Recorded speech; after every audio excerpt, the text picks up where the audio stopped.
बोली सियावर रामचंद्र भगवान की जय। राम नाम की लूट है, लूट सके तो लूट, अंत काल पछताएगा, प्राण जाएगा छूट। बंधुओं, जीवन एक क्षणिक मिला हुआ है। क्षण भंगुर जीवन की कलिया कल प्रात को जान खिली न खिली, मलयाचल की सुचि शीतल मंद सुगंध समीर चली न चली। कलिकाल कुठार लिए फिरता तनु नम्र सी चोट झिली न झिली, रटले हरिनाम हरि रस का फिर अंत समय में हिली ना हिली। अंत समय में भगवान का नाम लेने का हमें अवसर मिले, इसकी कोई गारंटी नहीं है। इसलिए समय रहते मनुष्य को भगवान का सुमिरन कर लेना चाहिए। जीवन मिला है तो। एक बार ऐसे ही भागवत कथा प्रसंग हम श्रवण करा रहे थे, और कर लिया सो काम और भज लिया सो राम। जीवन मिला है तो अपने जीवन काल में कोई भी ऐसा धार्मिक कृत्य अवश्य करना चाहिए। धर्म का कोई आयोजन करे, अपने जीवन काल में कोई भागवत कथा कराए, नर्मदा पुराण, शिव पुराण, राम कथा का आयोजन रखे। कहते जो एक बार भी ऐसे धार्मिक अनुष्ठान को अपने जीवन में करता है, कहते उसके 7 कुल तर जाते हैं। 7 पीढ़ी आने वाली और 7 पीढ़ी जो चली गई है, वे सब भी भवसागर से पार हो जाते हैं।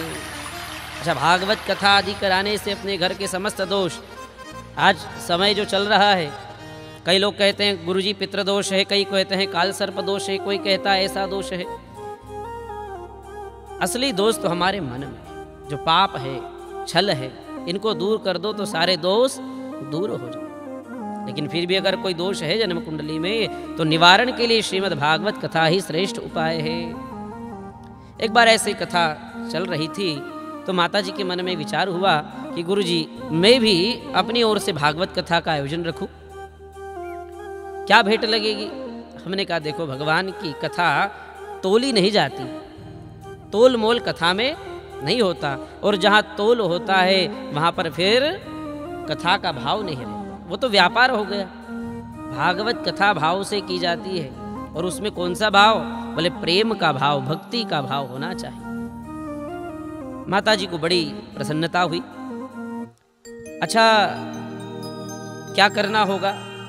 पूरा विधान बताया कि 7 दिन की कथा होगी तो आपको जोड़े से बैठकर, लेकिन हमारी शर्त है कथा को सुनेंगे तो आपको जोड़े से बैठकर कथा का आनंद लेना है। माताजी प्रसन्न हुई, घर गई, स्वामी जी से बात करी कि मेरी इच्छा है कि मैं भागवत कथा कराना चाहती हूँ। स्वामी जी भी बड़े सरल हृदय के थे, बोले हाँ हाँ बहुत अच्छी बात है, कराओ।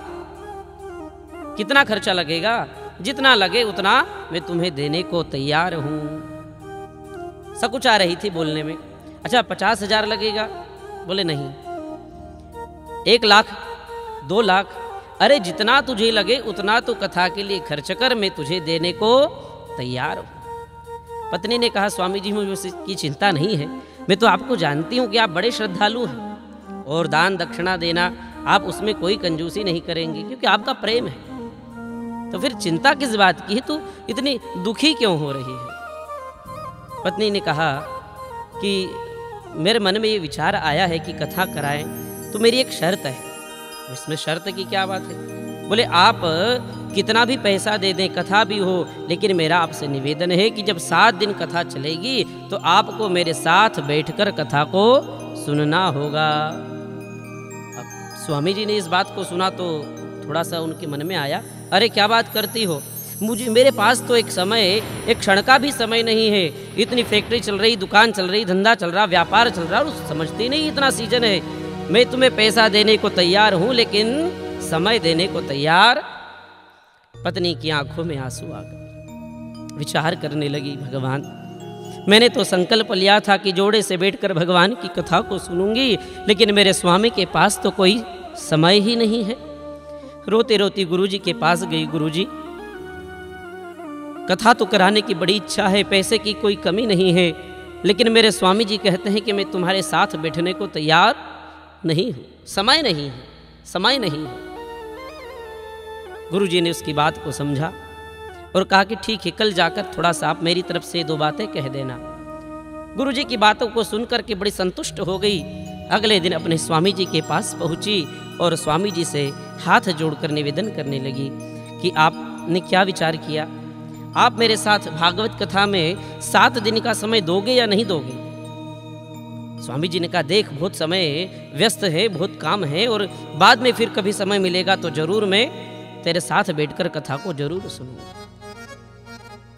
पत्नी ने कहा, देखो स्वामी, मेरा केवल आपसे निवेदन एक ही है, भगवान न करे लेकिन अगर मेरी आकस्मिक दुर्घटना में मृत्यु हो गई, अगर मेरे प्राण चले गए, अगर मैं मृत्यु को प्राप्त हो गई, तो मुझे बताओ कि क्या आप मेरे साथ में मेरे लिए 13 दिन का वक्त निकालोगे या नहीं निकालोगे। मेरे लिए तुम्हें बैठना पड़ेगा या नहीं बैठना पड़ेगा। सुनते ही स्वामी की आंखों में अश्रुधार आ गई, रोने लगा। अरे पगली, तू कैसी बात करती है, मैं तो तेरे साथ जीवन का साथ का संकल्प किया है, साथ देने का वचन निभाऊंगा, और तू ऐसी बातें ना कर। बस मेरा आपसे निवेदन यही है, मरने के बाद तुम मेरे लिए 1 महीना 13 दिन बैठने की कोई आवश्यकता नहीं है। जीते जी अगर मेरा तुमने 7 दिनों का साथ दे दिया तो मैं समझूंगी कि मेरा जीवन धन्य हो गया, मेरा गृहस्थ जीवन धन्य हो गया और मेरा मनोरथ सिद्ध हो गया। बस यही भावना है।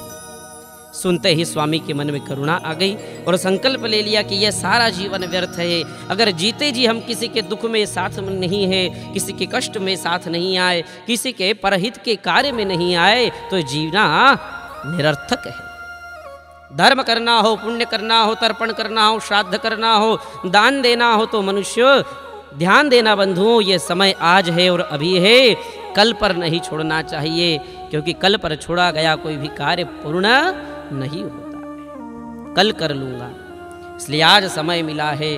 और ये तो आशा तृष्णा है, संसार की सदैव लगी रही है।